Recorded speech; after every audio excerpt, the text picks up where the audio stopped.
Update 6 on what is now extratropical storm Gonzalo, with winds of 80 miles per hour and a pressure of 972 millibars. Its position's 51.6 degrees north, 41.8 degrees west as of 9 p.m. UTC, October the 19th. The storm's expected to continue to cross the Atlantic at quite a fair pace, still as a hurricane force storm crossing the Atlantic, and will begin to affect the northern British Isles in the next 24 to 36 hours, possibly with winds of over 60 miles per hour sustained, and of course higher gusts than that, which will affect Scotland more than anywhere else before the storm moves off towards the north, affecting the outer islands of Scotland towards the north, and then possibly beyond into the North Sea. So obviously Gonzalo was a hurricane, is now no longer. It's just turned post-tropical to its credit, reaching 51 degrees north before doing so, one of the most northerly tracking storms we've seen in recent times. Sea surface temperatures, for what they're worth, are around 10 degrees Celsius. That's been the case for some time now. It was still a hurricane over temperatures of around 10 or 12 degrees Celsius, or perhaps even less than that, remarkably. Wind shear is still very high over the storm, and has been the case for some time. A high amount of wind shear towards its northeast as well, which obviously isn't too good for what's left of the storm. And looking at the water vapor imagery, dry air isn't too much of a concern for what's left of it. You can also see the Invest 92 L, by the way, near the Azores, near Madeira actually, in Portugal, with a 10% chance of developing in the next 2 days. The computer models then are calling for gradual weakening, as you would imagine, to around 50 miles per hour by this time tomorrow. Still possibly could be a little bit higher. Of course, it could also be lower than that too.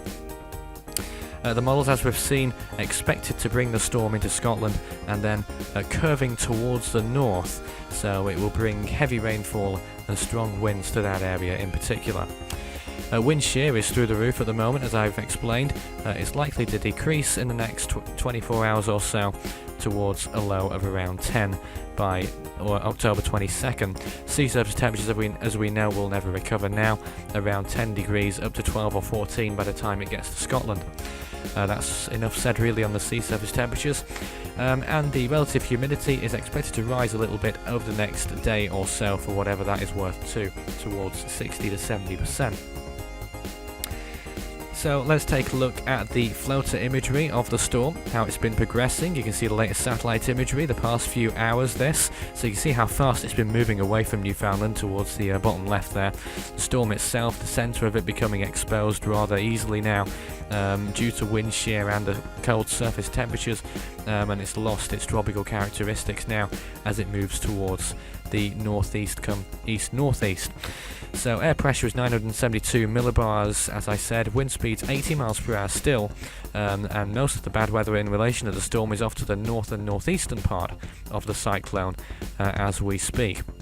Of course, Newfoundland had tropical storm watches in effect as the storm passed, but the threat from the storm is pretty much over now for Atlantic Canada.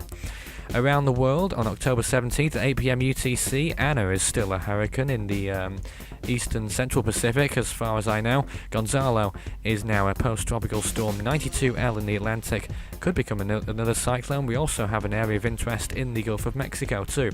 Invest 92 and 93S in the southern Indian Ocean is also with us. 68 tropical storms have formed worldwide in 2014 so far this year. 38 of those have gone on to become Category 1 hurricanes or their equivalents around the world, and 23 have become Category 3 storms with winds of 115 miles per hour and higher. Gonzalo, of course, the first Category 4 storm since 2011 in the Atlantic. You can visit Force 13 on any of its 6 outlets. The website, force13.com, is usually the main place to stay updated on the current goings-on around the world, but the website will not be updated for some time during this week because of new hardware which has arrived at the Force 13 HQ. That's why this video looks slightly different as well. Sorry for any problems that occur from it too. I don't think there are any though. Of course, the video pages, YouTube and Dailymotion, just search Force 13 on those, and the social pages, Facebook and Twitter, same name on those as well, at Force 13 on Twitter, and you can speak to me personally on Skype at Fool13 on there for tropical weather chat. That's all for now on this storm. There will be no update on this storm now, so that's goodbye Gonzalo. That's all for now.